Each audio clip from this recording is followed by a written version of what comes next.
Show me the money. Here we go. 23 seconds left. The Seahawks look like they're going to take a knee. Why wouldn't they, right? Instead, Russell brings David Moore in motion. Okay? He tosses it forward on one of those little sweeps.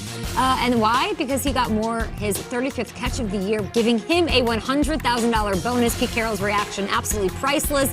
Looked super, like, what? Looked super confused before realizing what happened. Here's Russell Wilson on the Moore incentive. Yeah, we talked about it, and we were going to kneel it, and then we ended up changing it. Austin on the sideline and I, we were talking, and we had talked on the sideline earlier about trying to find a way if we can get it done. So, Austin actually said, hey, let's get it done. Let's do it right here. So we were kind of looking at each other. Let's get it done here. So then we ended up calling it, and I said, hey, Dave, we're gonna get the ball right here. Here we go. Kind of winked at him, and so that was pretty cool.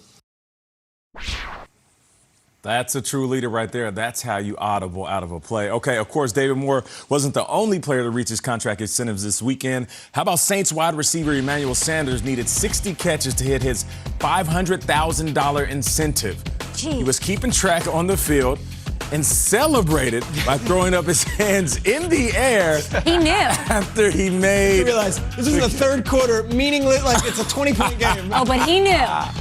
Put those hands up. Half a milli, a milli. He's like, oh, Remember yeah. when Oprah called Chappelle, Nate? Yeah. Yeah. Gotcha. There we go.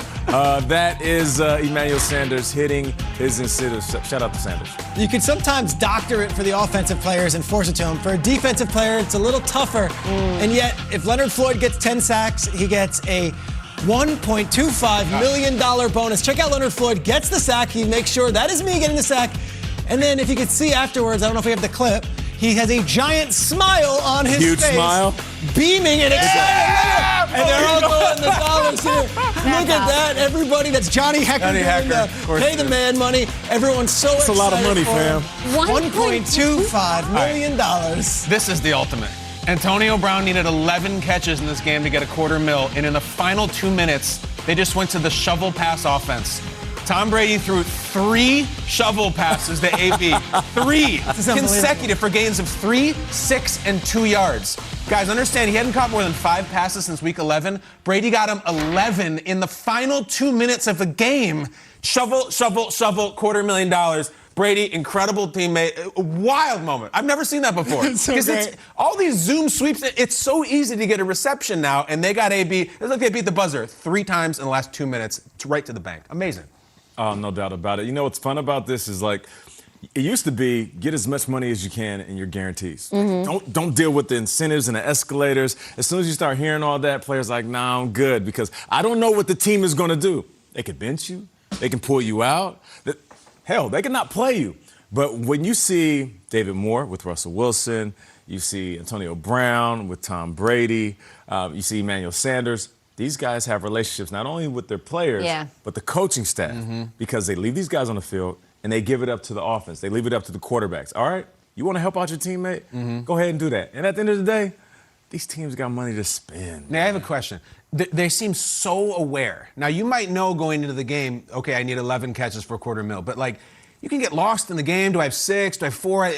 What is the conversation on the sideline? Are there stat guys? Are there finance guys? Like, how much is being talked about? Because it's really specific. Yeah, when you're getting close to hitting your incentives or escalators, it's kind of like being in a booth. You've been in a booth. We've been in booths for calling games as a broadcaster. There's always a spotter, right? There's that guy when the play goes off, they're like, that was number 45 on the tackle. In your ear, and you're like, okay, 45 on the tackle. There's spotters. There's guys that work on the equipment staff. Yeah. There's guys that work on the coaching staff. But more importantly, it's the second and third string wide Austin receivers. Davis, the quarterback for the Seahawks. Yep. Guys standing around. They're the backups. And they're like, yo, you know I got you. And you know why these backups are willingly spotters? Why? Because if you help a guy get yeah, of course. Yeah, of course.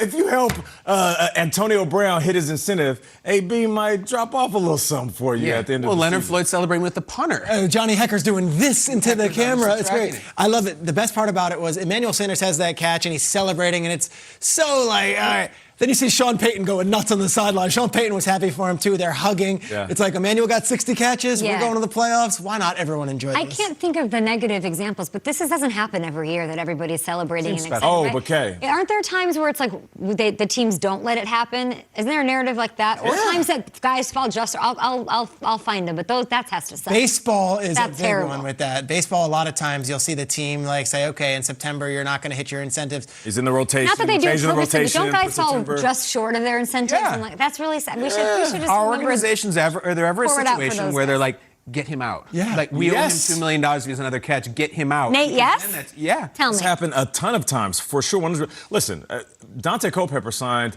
one of the first $100 million that I knew of. And I remember him showing up and being so upset. And I was like, what's going on? He's like, I'm going to fire my agent. There's a lot going on. And I was like, what is going on behind the scenes? They had put so many different types of incentives that he had to play so many snaps on special teams. Special teams! Defense. It was I wanna cover wild. picks. In order to get this big number that showed up on everybody's TV, Yeah. they had to inflate this contract. So this happens more times than not. And I guarantee if we made a call to the people on Twitter and players that have played, they will hit us with a bunch of stories online. I guarantee.